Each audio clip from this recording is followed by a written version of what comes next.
Matt Greggo will be joining us live tonight. Stay tuned. I created Species Nutrition with one mission in mind: to provide bodybuilders and serious athletes with no-nonsense supplements that work. I put my name and reputation on every bottle of Species Nutrition products. If you want to be your absolute best, join the evolution.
And we're back for another installment of Heavy Muscle Radio. We are live tonight, and I'm still waiting for Chris to join us. He fell asleep, so he's combing his hair for you guys, because I know you guys like to complain that he doesn't comb his hair. Chris, did you? Oh, here he is.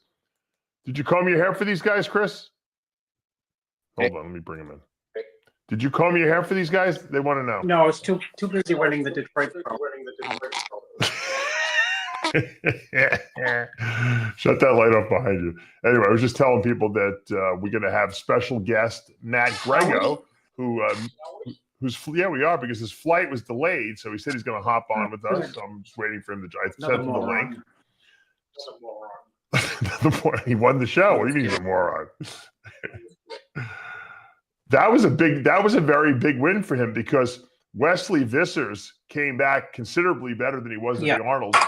And from the prejudging hype I was hearing, when I saw the video of these guys posing down, and I saw the live stream, I thought Greggo had it right from the beginning. But a lot of guys felt that Vissers improved enough that he might take the win, and Greggo beat him. So that was a real feather in Greggo's cap. I think it really moves him up in terms of seriousness in the men's physique division. It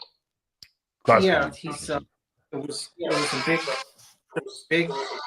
big night for him. Changes. This is a lot of back. You hear that? You're not repeating, but I hear you like breaking up a little bit. Your you might have to. like 10 octaves lower.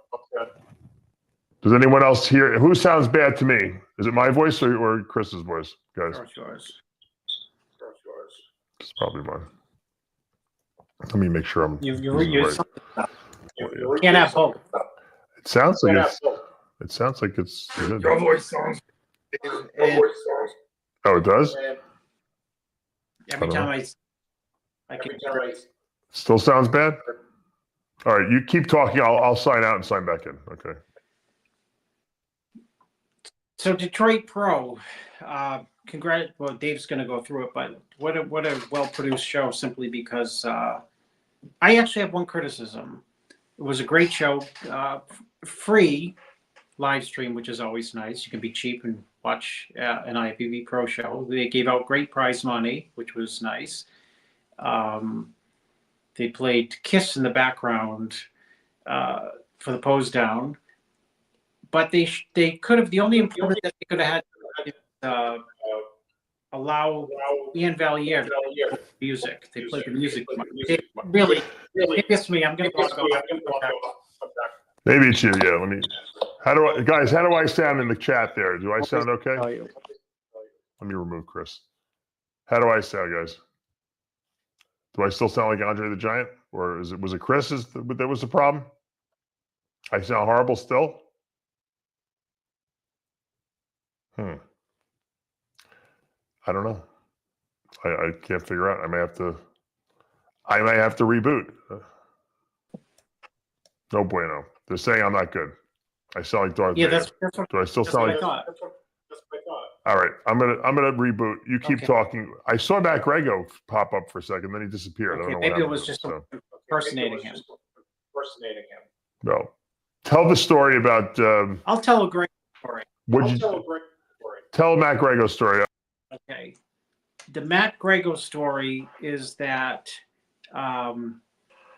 he started in men's physique, and he asked me to help him get ready for a competition. And I said, I don't really help men's physique people, just because I'd been with 212 and open bodybuilders at that point. So Matt sent me some pictures, and then I thought he looked pretty muscular for men's physique. And I believe I said, why don't you send me front and back double and side chest and side tricep, the bodybuilding poses. And so the next set, maybe a week later or so, he sent me pictures of him posing, and I said, that's it, classic all the way. So that's how he got out of men's physique and into classic. And the first show that he did was the New York Pro. And I personally thought he was the best guy, because I'm biased, the best guy on stage. And I don't think he made the first call out. But me, and I hope you're listening, Jose Raymond, told him mostly, quote, you're going to go all the way. And I think the issue from that first show was, what I didn't realize was he wasn't big enough. And it was probably 23 pounds ago and 2 or 3 years ago. And so I was looking in my mind at his structure, and I was bamboozled with the way he was put together. And I didn't go to the show, but apparently, based on the results where he didn't place at that first New York Pro, is that, he didn't carry enough size to make an impact. It was a really big lineup. It was a lineup with more bigger guys in the show than previous, probably, classic physique, where some lineups, people might be shorter, and some lineups people might not, who win shows might not be excessively big. But how am I now? People are really big. I was telling the story, Dave, of Greggo when he first sent me pictures. It was to be in men's physique, and I said, "Why don't you send me?" I did a Bob Gruskin. Send me a front double bicep. Send me a chest. Do I sound better? Yeah, you sound better, Dave. Don't worry. There's Matt Greggo. Welcome, Matt Greggo. Oh, Matt. I'm here. Matt. What's up? I told the story of when we started. I thought we were doing men's physique, and I said, send me a front double, back double. And I said, oh, you're going all the way. Hey, you're I thought you were board shorts.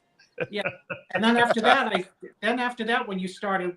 when Matt started training with Lunsford, I said, you'll kill him someday. You'll kill him.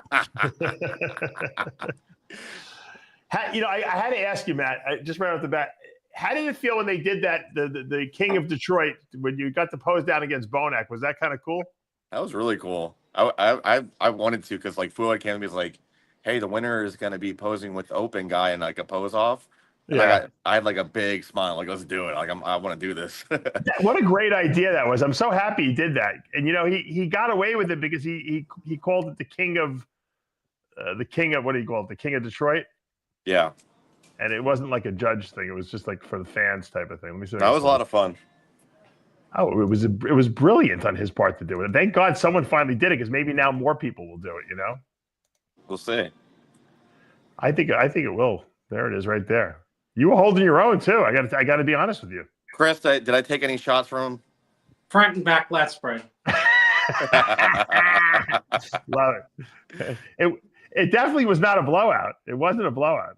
The side shots were a little hard, but yeah, I think you're more ripped than he is.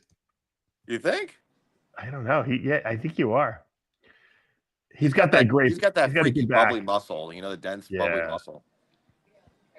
I mean, you certainly weren't outclassed. I mean, it wasn't like you didn't belong up there, you know? Well, Chris, what do you always say, huh?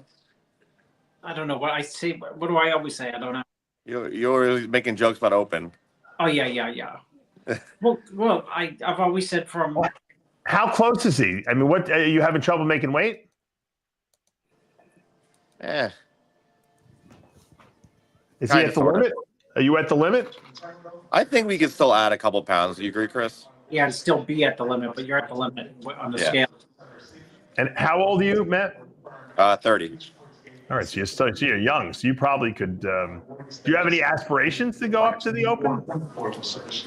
I would be lying if I said no, because I feel like the mindset of a bodybuilder is that like you want to keep improving and progressing. So I definitely think maybe one day I will, but my goal is to win the Classic Olympia. That's first and foremost. So that's what my aim is.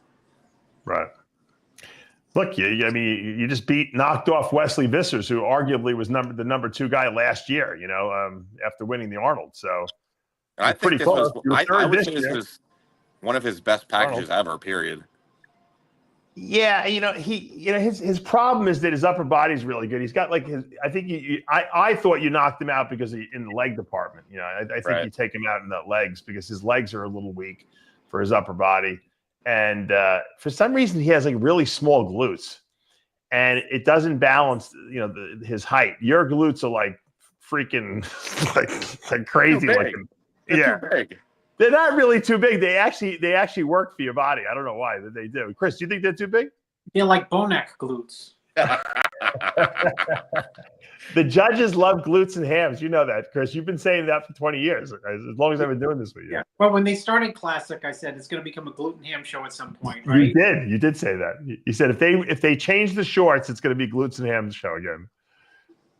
But doesn't that really tell conditioning? I mean, there's certain things that just define if the person's in shape. Glutes, hamstrings, usually you can see if the person's face is sucked out.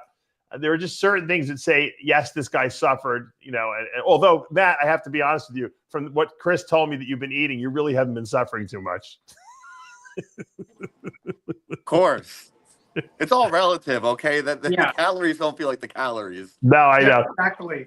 Just because you're eating burgers and fries doesn't mean that you're not starving, right? It doesn't feel like the calories, Chris. Chris, what was the craziest thing you've had in meat? Oh, God. Oh, God. Honestly, Matt knows this. I would not look at the menu because I would think that it doesn't. I would not look at his diet like directly some days because I would think that this can't be correct. And so I told you, Dave, I said, he's got your body where if you eat, you get better. And if you don't eat, you get worse. Yeah. It takes a while to learn that too, because it's like everything in your mind tells you he can't eat a burger and fries every day. And then you give him that and he looks better. Yeah. Oh. And what you said, Matt, about being tired from eating, tell Dave, because he got it. And I said, what you tell me about being exhausted? So I'll eat the food, and I'm like, this is like so exhausting. I'm like, this is like tiring. Like I can't eat this food. Like it's making me more tired of eating it. Don't say that. People are getting very pissed at you. The guys that know. What is your favorite place to get your burger and fries? Oh, I know Five Guys is so expensive. I enjoy it. Oh, you like that the best? Okay. Yeah, it's consistent, and if we need to do it at a show, I just get it somewhere, and it's like it's stupid. I mean, I could get it, but Five Guys usually my go-to. Matt, I don't really like their fries. I got to be honest with you. I was always a McDonald's guy back in the day, but I have to admit that I've been eating at Wendy's a lot more recently. I don't know. I was just about to say Wendy's. Wendy's they got good fries. I like their fries a lot. I don't know why. Their fries are better than Five Guys, 100%. Yes, and their burgers are really good. They use actually fresh meat too. They don't use frozen meat there. So, funny story. So sometimes Chris will get a burger and fry, and I'll go one place for the burger and another place for the fry. I love it. That's hardcore, man, Chris. That's very hardcore. Yeah. I never heard anyone do that, but that was Dave. Here's in the back of my head with Matt's diet. Think about Dave. If you cut water, cut sodium, cut carbs, cut fat, things won't go good.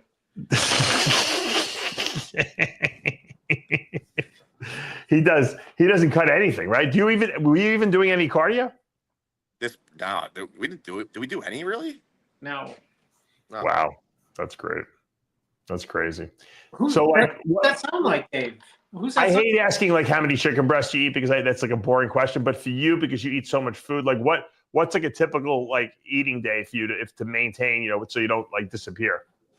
Honestly, and I think, Chris, we were doing like our meal one was like what 170 grams of carbs. Oh my God, what were you eating?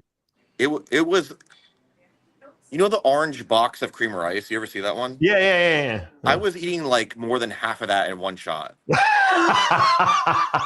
Like it was ridiculous.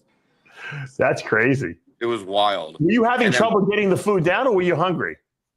No, I wasn't hungry. I was more tired eating it. Oh, okay. So you got sick of eating then. Yeah.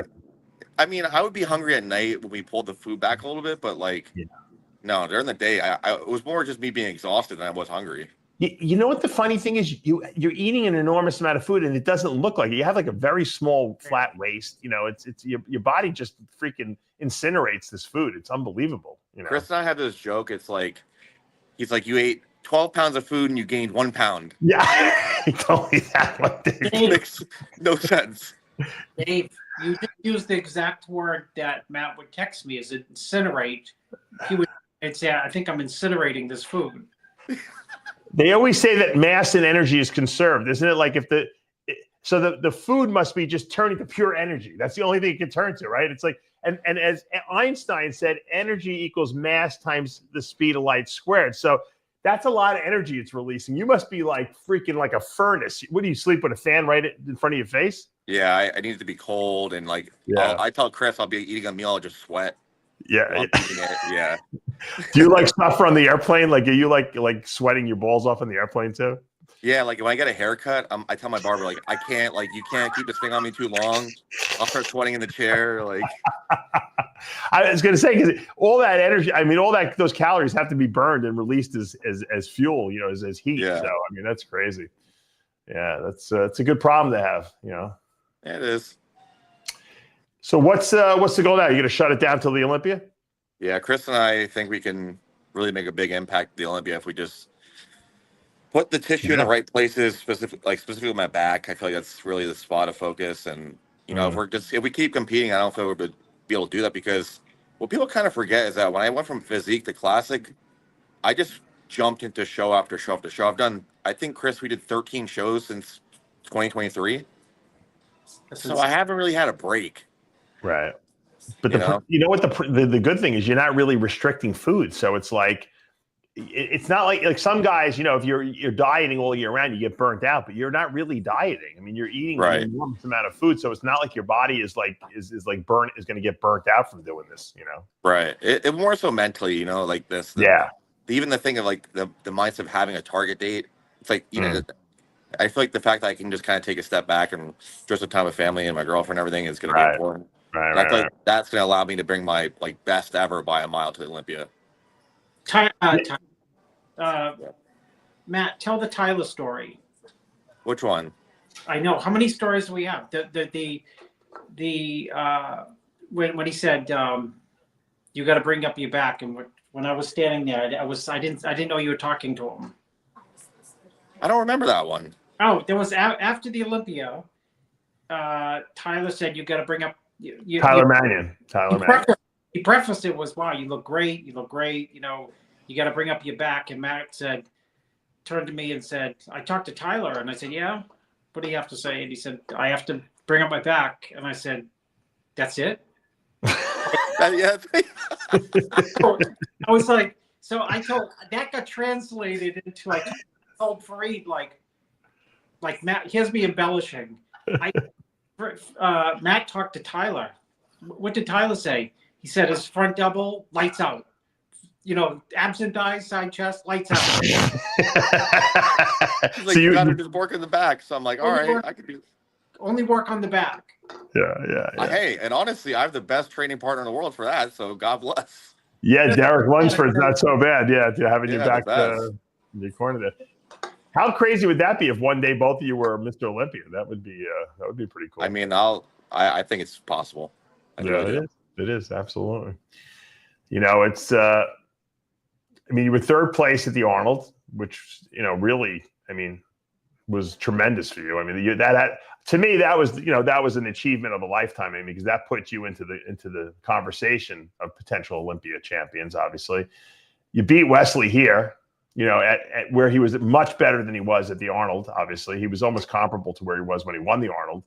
So I have to believe that you're in a good position now. You're qualified. You can actually relax now up until you just have to start dieting, which obviously you don't really have to diet too hard to get in shape. It's a fake diet. Yeah, fake diet, Dave. Yeah. Matt's the only guy who has to actually eat more food when he has to start dieting. No, Chris. We start lower and go up.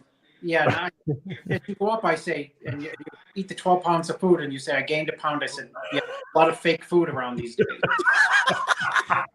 Yeah, Chris, do you know I sell these kits that you can test for fake food? Did you know that? Yeah. Yeah, I have a new kit. Chris will send me a diet. It's like a high day, and he'll be like, I'm not even going to look at this again or I'll scare myself. Well, Matt, congratulations on the big. What did you actually win? How much was the prize? $15K, and look at this thing. Wow, I love that trophy. I got to tell you, Fouad got it right. For once, they get the lighting right. They got the backdrop right. It was phenomenal. Yeah, it was great. It was the energy at the place was like electrifying. Like it felt like a Arnold Classic like type of feel. It was crazy. Let's go through the let's go through some of the poses. I got some posing footage here. Hold on a second. Let me pull this up from there. Finals only, Dave, because that's where. Yeah, finals. Dave, I believe this is finals. Yeah, we'll bring up the judging after we say finals. All right. Is this it? Pretty sure this is finals. That's finals. Yeah. All right. Walk me through this, Chris. I think Wesley takes the front double, maybe. I think it's very close on the front double. I think side chest Wesley doesn't have the hamstrings to balance out. Like Matt beats him there, and then the back double, same thing. It's like Matt's. It's classic, so it's balanced, and you look. Yeah, Wesley's too. I'm directly looking at imbalances. Yeah. Wesley's too small on the bottom. And then, vacuum. I think Matt's got the best vacuum in the, probably better than C-Bums. Yeah. Or as good. He's got a smaller waist than Wesley. Yeah. So there you go. I think that's right. a wrap. That's it right there. That's how I called it. It was it was the legs. The legs. It's like you said. The vision is about balance, and so the imbalance that Wesley had. Now, did Wesley have that imbalance last year when he won the Arnold, or do you think that his legs came down in size? I'm trying to remember what he looked like last year. I think last year, if you really take a look from behind, there's still the imbalance, but I think the quads were a little bit bigger last year. I think so too. Something went wrong this time. I think his torso looks a little different now than it did for the Arnold when he won, slightly. I don't know how to explain. Maybe he was on the Derek Olympia routine, and that's why he lost his legs like Derek did.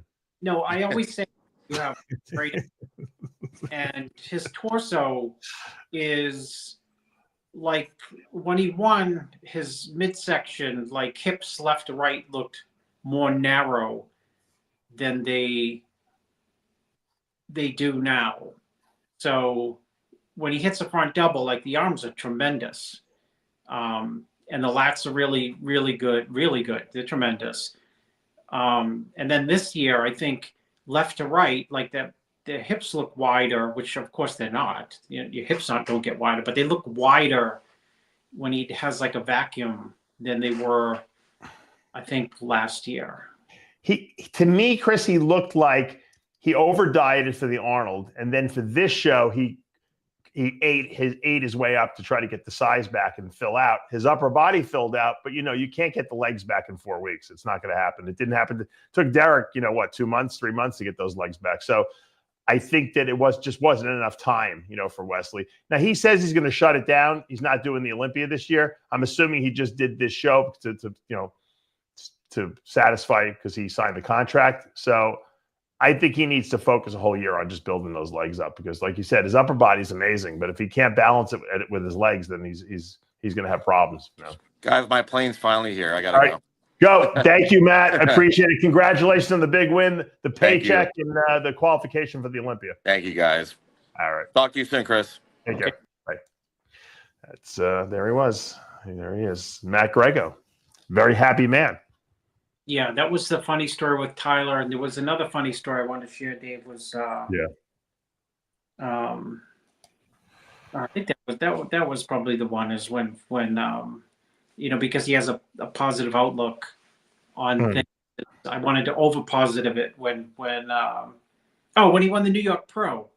When he won the New York Pro, I was with my son and we went backstage and I was like waiting for Matt, and I said, geez, to my son, I said, in my mind, I'm thinking like, he could be, I told Matt after prejudging, I said, I can see you as high as, I don't know, at the Olympia. You're going to win tonight, the New York Pro, and I think you can be like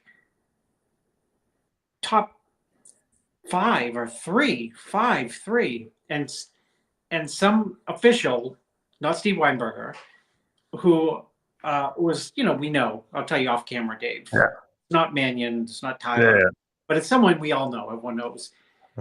He came up to me and just as I told my son, I said, I think I reiterated what I told Matt. I think top 5 at he could maybe break top 5 at the Olympia. I don't know, top 3, who knows? And the official came up and said, hey, you got a minute? And I said, yeah. He said, this Matt Greggo's really good. Yeah. He said, the Olympia, he's going to win this show and he's going to do good at the Olympia. I was waiting for him to confirm. Top 5. He goes, if he improves a little bit, he's going to do something. He may just break that top in the 10. Oh, they said that. Yeah. He's definitely a top 10 guy. So he got 10th. So the guy. This was the last Olympia. Okay, I got you. Yeah. He may break top 10. So that's exactly where he landed, 10th. That's funny. But I see Mark Lubliner has joined us. If that's the real Mark Lubliner. What's up, Mark? Let me think. What did I want to say? Dave, I watched the live stream, and of course it was free. Otherwise, I watched it too. Yeah. But the what everyone's talking about, like what a good show it is, competitors who were there. But the only criticism I have as someone watching it, because I'm not there, right? Yeah. You don't really know like people's exact condition and this and that because you're not there.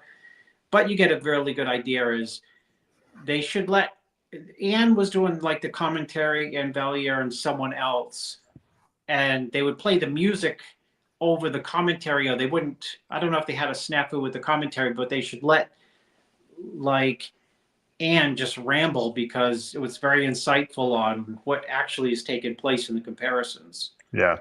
Yeah, he was good. He was good in his commentary, but I think what the problem was, everything went great. I got to say, they did a great job. The backdrop was phenomenal. It was black. Finally, the lighting was good. Everyone looks great on stage. Sid can put up some of the content. It was phenomenal. Prize money was good, Dave. And the prize money was very good. Yeah, Bonac won $25,000. And what was not good was that they weren't piping the house audio through the live stream. So it was very hard to hear Sid announcing. By the way, Sid, our very own Sid Faruqi, phenomenal job on the MC. Although I was like straining to hear him because they weren't putting the audio through the live stream. So the only audio we heard was Ian Valier and the other guy who was doing the commentary. I couldn't hear what Sid was saying hardly. And it was, especially when he was interviewing people and the judges, and it was a little too light. So I would have liked to have seen them put the audio through the live stream, even if they kept it a little lower, because it was hard to hear what was going on in the background and what they were talking about. So other than that, I thought it was probably one of the best ones we've seen, right? And it was free too, like you said. So yeah, I think that's phenomenal. I think you're better off getting a sponsor for the live stream and just making it free and available to everyone. I think that because if I'm a sponsor, I want everyone to see my ad. So if you give it away for free, then I'm more likely to give you money to sponsor the live stream, right? Yeah.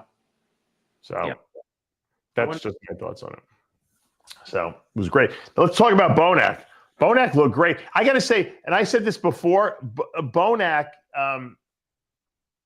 I think Bonac looks as good as he ever did when he was placing, second at the Olympia. I just think the other guys have gotten better. But I think, I don't even know how he does it. So I don't even know how old Bonac is, but he is really, really impressive.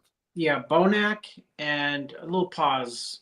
Bonac and Brandon Curry didn't get their props at the Arnold in terms of what they really brought because of that they weren't first, second, or third. That's it.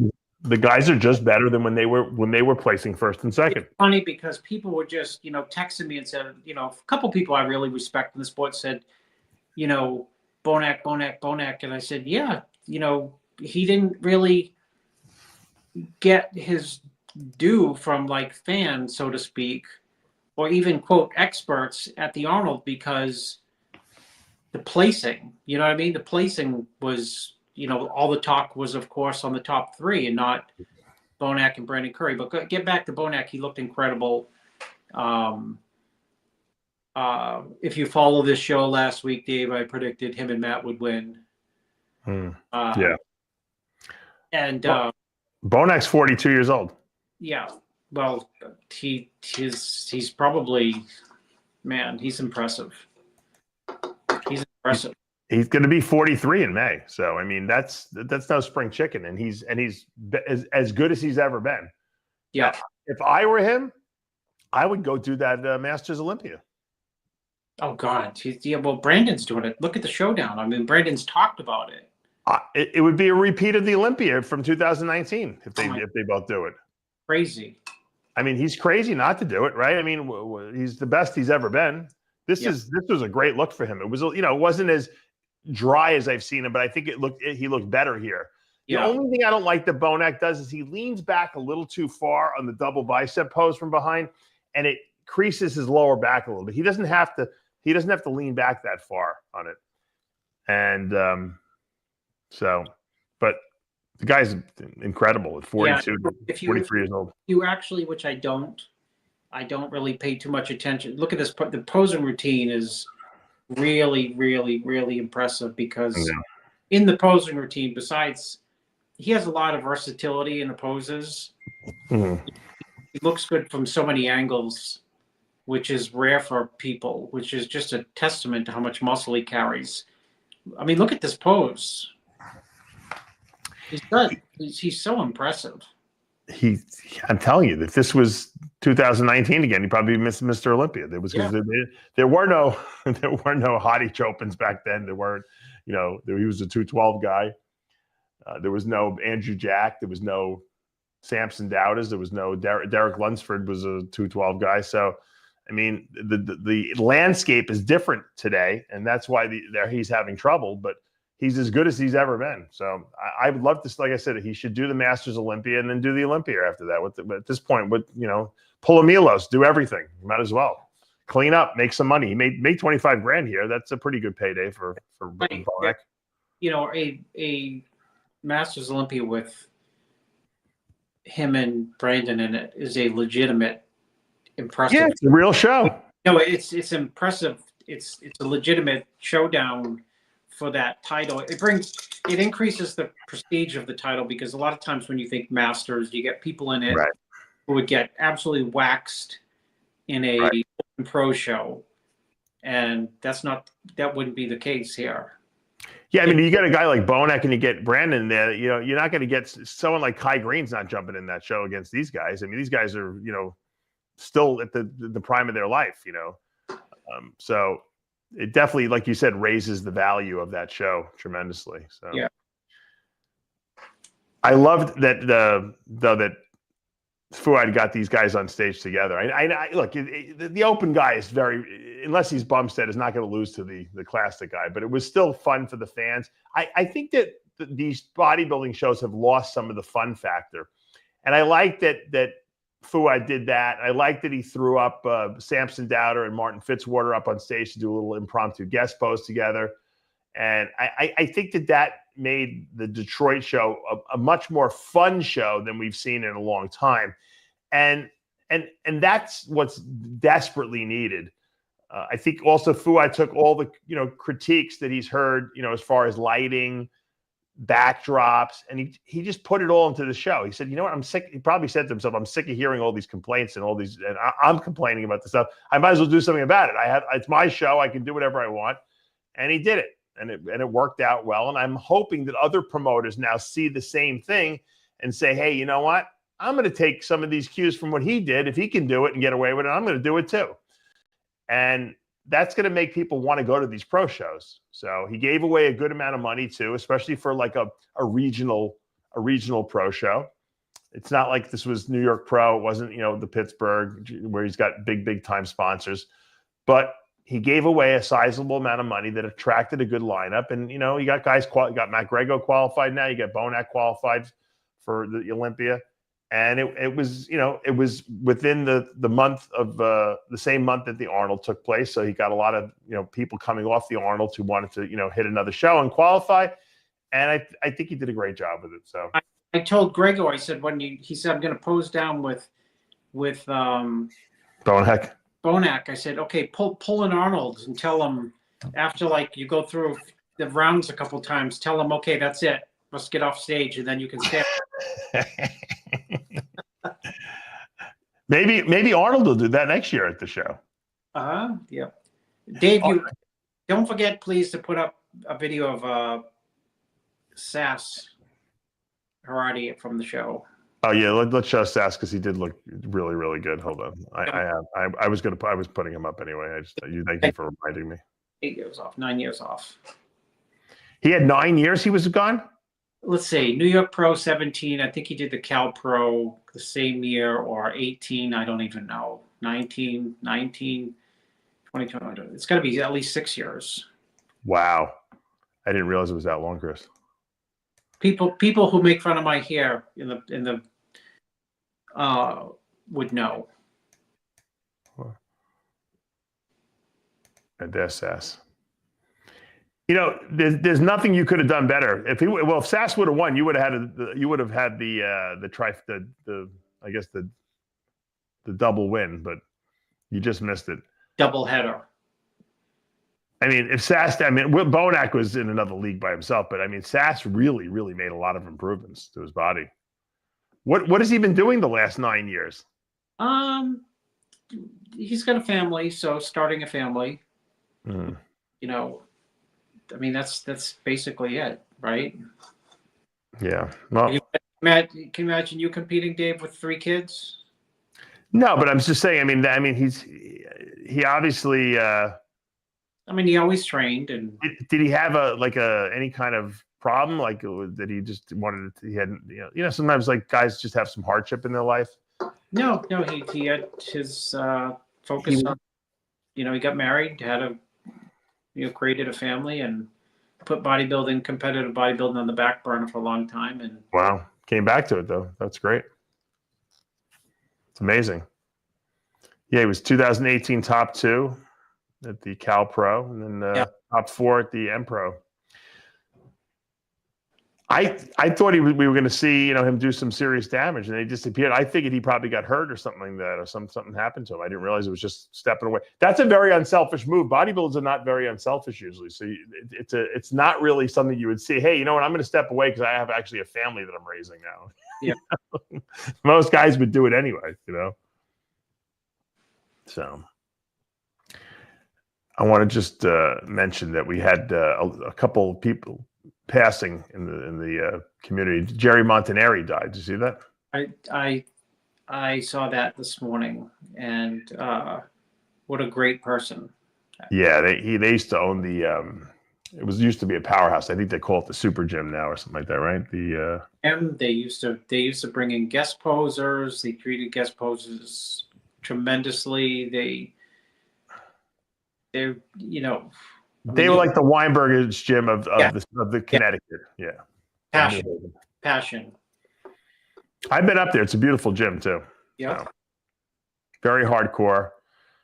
A lot of people. I see you chimed into in the comment section where Steve Weinberger posted this. Does anyone know what was wrong with him? I don't know. I don't know how he passed, but a lot of people chimed in. I know Evan Centopani was very close to him. Wow. Yeah, a lot of people chimed in here. Good guy. I've always had a good relationship with him. We always had good talks, and he'll be missed. It sucks when you lose someone like this. And he wasn't that old. I mean, that's why I'm saying I wonder what happened. Very sad. We also lost. Did you know Juan Vega? I know of. I only know of him from seeing him. I've never. Yeah, I used to coach him. Back when he was competing, and I don't even know how he passed, but I heard it was like respiratory related, and they're doing an autopsy on him. And he's a big freaky guy from Puerto Rico. He's a really nice guy. He was a teacher. He was a coach. Like I said, I had a relationship with him in terms of I coached him. He used to buy Species nutrition products for me for his store he had there, and just a really good guy. And I just talked to him the other day via text, and I saw this posted online, and I'm like, what the heck? I didn't hear about it. And so one of his friends reached out to me and said that he was having some trouble breathing or something like that, and they found him dead in his house. I guess I don't know what happened. I don't know if he had respiratory arrest or if he had something heart related. I mean, this guy always got blood work, because I would tell him to get all his blood work, and so it wasn't like he was a guy who neglected his health. So I don't know what it could have been. It's just bizarre. We've had so many weird, just sudden deaths in this industry over the last several years. It's unnerving a little bit, Yeah. But yeah, he hadn't competed in a while because he was just focusing on his business and everything like that. So I don't know what it was. It's bizarre. Two deaths in the same weekend. It's just too much. But he'll be missed. And I send my prayers out to your family and for all the friends in Puerto Rico there. All right, let's get back to talking about. Let me look at my notes here. Oh, I was listening to an old interview with George Foreman, and who passed recently also. And they were asking about the grill. Yeah. You know how much he made on that grill? I think we're 200 million. They bought it out for 140 million, but he was making a lot of money before he sold the whole thing. Now he was doing a lot of commercials. Remember, he used to do like Meineke commercials. He'd do commercials for everything. He said, but after you do commercials for all these other companies, they get bored of you and then they go to the next person. So one of his friends said, instead of you making all this money for all these other companies, why don't you find a product that you could own and market it yourself, because everyone loves you, So I guess they were looking around for a product, and someone came to him with this grill. It was like a joke. It was a joke product. People were making fun of it. It was not like a popular thing. And I guess someone gave one of the grills to his wife, and she tried it. She's like, "Hey, George, this is pretty good. It works really well. The grease strips out, that's like they say it does, and it's really tender." And he's like, "I don't want to do it." And he's like, and then he tried it. He goes, "I said, all right, let me try it." So he tried the food. He goes, "Oh, the food tastes pretty good." So he's like, "Give me 16 grills." He told them, "I'm going to give it out to all my family members." So he gave everyone in his family a grill to use. He figured, you know what? He goes, even if it doesn't do anything, I got 16 free grills out of it. That's the extent of what he thought was going to be. What's going on here? Hold on. Sid, is that you doing that? Oh, you got the wrong thing on there. Hold on. So he got the 16 grills, and they started sending him royalty checks. He's like, the first check was for $500. He's like, yeah, it's better than nothing. Then he got a $1,500 check. He's like, the month after that, he got $5,000, and then he got $15,000. He's like, wait a minute, this might be something good, you know? He's like, at one point, he goes, at his last fight he had in Atlantic City, everyone was saying, man, you got robbed. You should have won the fight. His business manager brought him a royalty check for $1 million, Chris, for the month. He's like, I don't feel like I got robbed today. He goes, I just got $1 million for royalty check.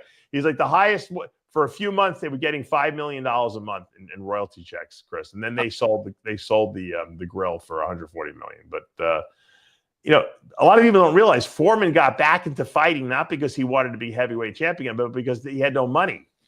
If you watch the movie Big George Foreman on Netflix that was made by your friend David Zelon there, he only got back into fighting because he had no money left, you know, because he was running a church and it was going to go bankrupt. And he said, the only thing I can do is fight. So he made the comeback and he won the heavyweight championship again. On the way back, obviously, he was always talking about how he'd eat burgers and fries and, you know, eat pizza and, you know, because he was heavy, he was fat in a lot of these fights, the initial fights, especially in the comeback. And he became like the happy guy. Everyone was like Grandpa Foreman. That's the way he was seen. And so when he put out that grill, everyone went out and bought the grill. And the rest is history. So good story. It's amazing how sometimes the thing you least expect to catch on can make you a fortune. So George definitely had, you know, unfortunately he passed away, but he had some. Sid, what do we keep putting this up for? I think let me remove it. Oh, there it goes. All right. That's where. Oh yeah, this is the fight where he beats Michael Mora. This is where he beats Casey Vieira. Casey Vieira. The funny thing is George Foreman doesn't even look like he hits hard, but that's the irony of the whole thing. But he hits like a sledgehammer. We talked about that last week. You said that Evander Holyfield said that he never got hit so hard in his life. That his feet went numb. His feet went numb, exactly. Foreman was a legend for sure. All right, so we're looking at an Olympia picture now that's shaping up in the men's physique division, Chris, where we have obviously. Let me ask you this question before we get to that. What's going on with Ramon? He's training and gigantic. Is he going to compete at the Olympia? All right, so he's not doing anything the whole year. He's just keeping. He qualified a week after the Olympia at the muscle contest in Brazil. I remember that, but he has no desire to get on stage prior to the Olympia? No. Now, what's the strategy there? Is it just that his body needs the rest, or what is your thinking process? Well, if you have a chance to play Madison Square Garden or the Portland Maine Civic Center, right? You know, and you have to do the same performance, you might as well play right at Madison Square Garden. If you have a chance to bring your best at, you know, a pro show in Atlanta versus the Mr. Olympia, you will. Do you think it was too much last year with doing that double that he had been doing, the Arnold and then the Olympia, Arnold and the Olympia? In retrospect, I mean, it may have. You know, I never really gave it any thought, but you know, I think really it didn't have genuinely a huge effect because he looked really good coming into the Olympia. I mean, he looked really good I thought he looked really good at the Olympia too. I mean, I think that he definitely has to be considered one of the favorites going into the Olympia this year. I mean, who else is there really? I mean, aside from Mike Summerfield, who was second at the Olympia last year, just won the Arnold. I mean, I think I have to believe that it's between him and Ramon, especially with Wesley out of the picture now. You know, obviously Logan Franklin is up there, but I think that Ramon and I think that Ramon and Mike are in another, you know, class of their own. How do you feel about him going up against the Mike Summerfeld, who's shorter, versus what he had to go up against when he competed against Chris Bumstead? I think Ramon simply needs to be at his best, and I think that's a hard body to beat. Well, we talked about Mike Sommerfeld not really being a classic physique, but posing like a classic physique guy. If Ramon can bring his best in with the fullness that he needs, do you think that because he has more of a classic physique with the tiny waist and the way his body flows, he's tall, you think he has a better chance of winning the Olympia? I do. Okay. Yeah, I think that there's remember, people don't realize the title is vacated. Mike doesn't own the title. Mike was second last year. He did win the Arnold, but there is a vacated title. So there is no Olympia champ right now, which leaves it wide open for the field. I think that people don't realize, when there is an Olympia champ in there, I think that there's a slight bias towards the Olympia guy, the Olympia champ. Mm-hmm. But with no champ there, I think that it's going to be a very fairly judged contest, and whoever's the best is going to wind up as Mr. Olympia. Well, I think it's always very fairly judged. I mean, if you look back, just simply, going into that last year's Olympia, I mean, the only person 2 years in a row, technically almost 3, who was compared to Chris Bumstead was Ramon. Right. Let me ask you this question: Would if Mike Sommerfeld had been Mr. Olympia and Bumstead was challenging last year, would Bumstead have knocked off Sommerfeld as the reigning Mr. Olympia? That's a great question. Probably not. Right. Because here's the reason why. There was nothing negative in they have 2 different physiques. Yeah. And, when trying to judge a contest that's close, all you're looking for, one you can't really decide is, okay, this guy looks great, guy looks great. Where are they weak? So you try to pick apart in your own mind, like, okay, Wesley's weak from behind in the lower body. Mm-hmm. Exactly how I judged the show. So I mean, they're both very, very good. Where are their weaknesses? Who has more of the weaknesses? So neither Mike or Chris Bumstead have much to criticize. So if the tables were turned, so to speak, and Mike was the reigning champion, you'd say, like, where's the weakness? And you'd say, well, there's none in the package that he brought last year. So maybe he would have won. Right. So you give the reigning champ has an advantage. That's my point. So going into this show this year, there is no reigning champ. So now it's up to the judges to define what the standard is. Is Mike Sommerfeld the standard, or do we want to go with a more classic looking guy and make that the standard, as opposed to saying, well, we got a champ here. He's the best he's ever been. How do we take it away from him? Yeah. That's not going to be the case this year. Yeah.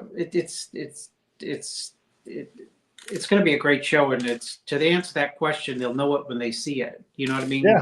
When they put it side by side, they'll be able to quickly decide, right, like, okay, this guy's better. Sometimes you say why, and it's not a one-word answer. It's a nuanced answer. It's going to be tough. I think it's going to be a very tough show to judge, because Mike Sommerfeld has got a very different physique than a lot of these other classic guys. I think Logan Franklin, Greggo, Ramon, they all kind of match. They have similar physiques, those guys, Yeah. I think Mike's physique, and Urs, right? I forgot about Urs too. Yeah, he's got has a density quality, a density factor to it that people go like, oh, it's too dense for classic, which is not really true. But an advantage that he had last year, or even at the Arnold, when comparing him to Logan and Matt Greggo, is he looked more dense than those guys. And right. I think that was a big calling card at the Arnold. At the Arnold, is that, he had a level of density that set him apart from Logan's physique and, Matt's physique, which is, I think, would fall into like a more pure classic category, just like Wesley's would too. But take Wesley and put him next to Mike, and as good as Wesley is with detail and separation and clean lines, Mike has a density factor that Wesley doesn't have. Yeah, and as Sid pointed out, Jose Manuel Munoz was top 6 in his Classic Olympia debut last year, so we're going to see him as well. There's a lot of people, you know, just because we're not talking about the person. Is it Jose? I know exactly. Yeah. This Classic division is always changing. It's early in the year. There's going to be a lot of big wins by people who we will say, like, wow, how is he going to do at the Olympia this year? Just like the men's open, just because Bonac won. And I mean, there's other contests that are coming up where we'll have somebody who like will surprise us and break out, you know, but especially in the Classic division, because there's so many shows and there's so many guys and so many good leagues that chances are more than, you know, chances are pretty strong that somebody's going to win a couple shows or win a show. And we're going to say, like, how's this person going to do at the Olympia? We're going to say, have to see, but looks, you know, darn impressive. Yeah. Well, since we're talking about some of your clients, what's Andrew's itinerary this year? Is he doing Dubai and Texas, or what's he doing?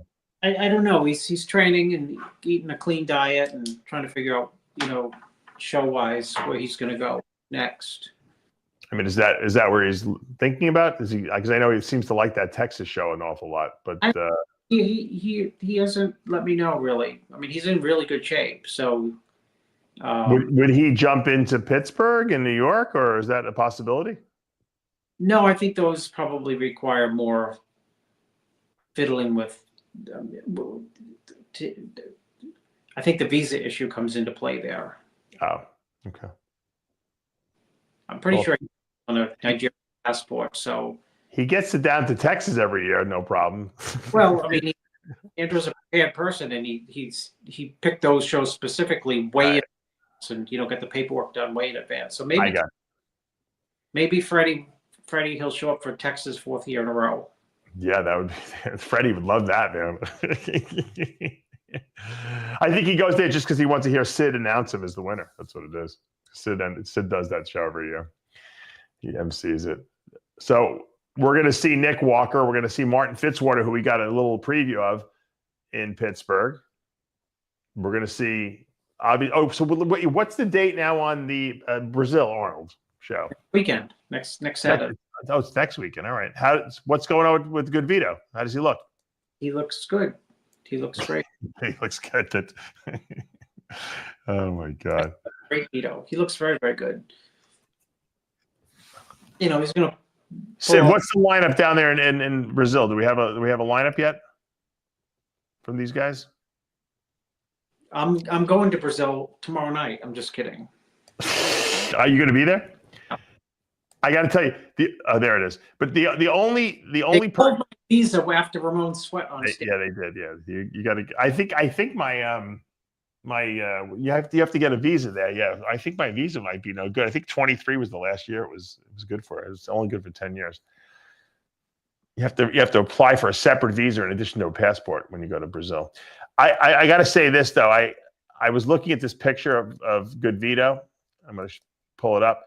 He's probably the only person I remember seeing that who has whose veins you can see through spandex pants. Look at those legs, Chris. How crazy are those legs? I used to walk around with those spandex, and people used to tell me that you could see my veins through it. Well, you can definitely see his veins through those pants as well.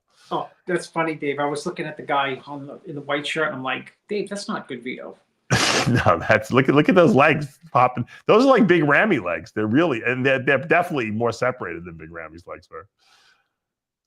Crazy. Isn't it funny? Big legs just have a hard time separating, right? Sometimes they do. Vito's don't. Now let me ask you a question. He lives in Brazil. Okay, he's originally from Russia. Does the Russian Federation support him? I mean, do they feel like he's like deserted them by leaving, or are they very supportive of him too? Outside of a diet question, I've never asked him a question, so I don't know. I know he married obviously someone right in Brazil, so that's why he's living there. But yeah, he got married to a Brazilian and speaks perfect Portuguese, or what I'm told is perfect Portuguese. Yeah. But I wonder, like, what his relationship is with the Russian. We don't have there's not a lot of Russian guys competing, it seems, in the bodybuilding men's open pro division. We used to see a lot more. We had like guys like Fedorov and Eugene and all those guys. But I haven't seen many recently. And he's obviously Russian, but you would think that they would be like, holding him up. But did they feel like he deserted Russia by going to Brazil? I don't know. I got to ask him. Answer. I've said I've never asked him a question outside of. Yeah. Be interesting to see how he did. Dave, does Israel feel abandoned by you? I think they do. I think they want me back. Did you know I was Mossad, Chris? Well, the first one in the bodybuilding industry. George Foreman, I am Mossad, yeah. All right. Well, I want to congratulate Matt Greggo and thank him for coming on the show today. It was a pleasant surprise. He snuck in the interview before he got on his airplane, so I really appreciate it. He's been at the airport since like 9 a.m., Dave. Oh, really? He's been there that long? Yeah, that's why. Holy mackerel. Yeah. How many hamburgers do you think he's eating at that freaking airport? Just send me some diets that you did, Dave. Give it to him because how many times have I told you? Like, I think he's eating more food than I ate, to be quite honest with you. I do, because I don't think I ate as many carbs as he did. He's eating tons of fat, carbs, and protein. The guy is like a garbage disposal. I never ate 175 grams of carbs at one meal, Chris. That's just to start off the day. I know, but I never did that while I was dieting. I might have done that in the off season, but I never did it while I was dieting. It's funny where he says, and when he says it's relative, it reminds me of someone claiming like they're in the poorhouse who have millions of dollars. Right, exactly. Let's say they have their net worth is like 50, where it used to be like 1 billion. Yeah. And they're like, I'm broke. Yeah. Broke. Like, what are you? But I know what he's talking about. And Chris, toward the end of my career, when I was actually placing the best I had ever placed, I would do 4-week diets because I was in shape the whole year. So I would just diet for 4 weeks before the show. But after 3 days on the diet, it felt like I had been dieting for 16 weeks because my body fat was so low that I instantly went into that feeling of I'm suffering and I'm starving. So what he's saying is that even though he's eating a lot of food, he still feels like he's suffering because his body fat is so low. How you feel it's totally related to your body fat. It has nothing to do with how much food you're consuming. When your body fat is like in the single digits, you just want to die. It's an uncomfortable feeling that I can't explain any other way than to say, you just sit around saying, I can't wait till the show's over. I can't wait till the show's over. And it doesn't matter how much you eat because it doesn't take away the horrible feeling you have of being 0% body fat. You sit down, your ass hurts because there's no cushioning there. You stand up, your feet hurt because there's no cushioning there. There's no comfortable position that you can possibly go in. And you can't even sleep at night because you wake up after 4 hours because you're starving and you just want to go to the gym and get it over with. So anyone who's gotten to that level of very, very lean body fat knows exactly what I'm talking about. When you get to that level, it's just uncomfortable. Whether you're eating as much as he is or whether you're only doing a 4-week diet the way I was, it doesn't matter, But when you have body fat on your body, it doesn't feel that bad because you got reserves. It's like you got some backup food that when after the meal kind of runs its course, you have something to burn. And I think that's what he was referring to where he said it's all relative. Yeah. I think you nailed that, right? Yeah. And on that note, you nailed it too, Dave, how he felt because he was somehow suffering going into that show. He's never about suffering. I think it was the only time I ever called him, maybe 12 days out, because I knew he was hurting. Yeah, but the diet was pathetic. It was like infinitesimal amount of food, but I knew that he was like fried. Well, he's mentally burnt out. That's what it is. It's like, all right, enough is enough. I don't want to do this anymore. I need a break mentally. And that's what he was saying on the show. And I can completely relate to that. By the way, Sid, I think we're supposed to show the new trailer for the Jumbo Palumbo documentary. We're dropping it on Thursday, so it's going to be free. We're not charging for it. Like I said Fuad gave away the live stream free. I'm giving away the documentary that Alexi made for me. It's going to be free on the RX Muscle channel. So if you want to see it, it will be debuting on Thursday. I don't know what time we're putting it up yet, but can we run that trailer? Did you get the latest one that Alexi sent us, Sid? I can forward it to you if you don't have it. Checking now. All right, hold on. Because I know everyone's been asking about it. You can play the other trailer if you want. I mean, it's similar. He just put the release date on it on this one. So let me see if I can forward this to you, Sid.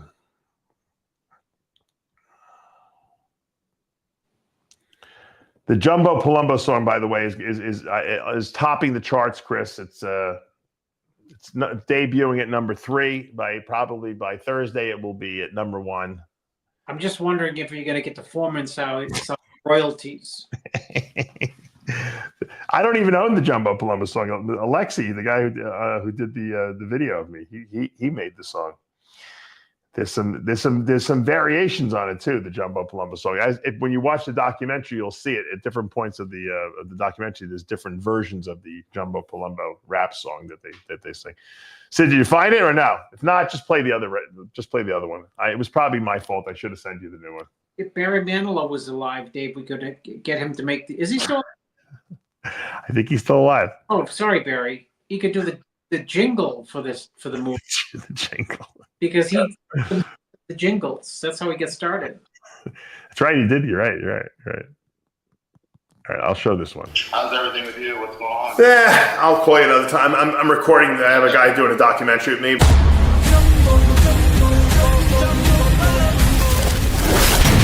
Jumbo Palumbo. Welcome back to another exciting episode of After Hours with the Whack Pack. Let's stress.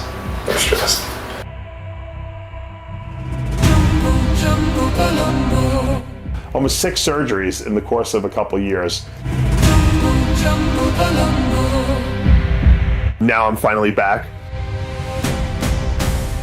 Oh, it was a lot bigger. It's just science. It's a science experiment.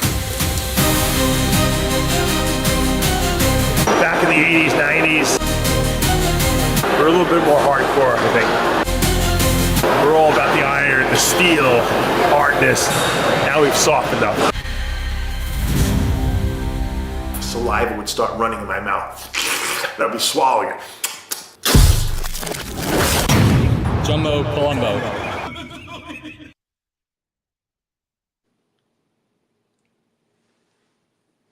Dave loves the green. Yeah.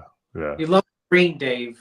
I got to tell you we're gonna get Alexi on the TV show. I'm gonna interview him after we put the video up because he came and shot me for 10 days. He probably has hundreds and hundreds of hours of footage. He probably can edit an entire other video based on all the footage he took, and probably you wouldn't even have any duplication. That's how much video he shot of me for over 10 days. So this is, I thought he's done about 4 different edits of the thing. So I think this was the best issue. There are some uncomfortable parts in there that I don't feel that I'm very emotionally vulnerable in, but I think it was necessary to make it look like I'm not some kind of like robot and that I'm actually a real person. But I'll let everyone else judge the documentary. He did a good job. Once again, he worked very hard on this. It took a long time. So I'm excited to see it and see what people think about it. So that'll be debuting on Thursday. And for now, though, we are out of time, as we say every week here with Heavy Muscle Radio. The truth hurts. We'll see you next week.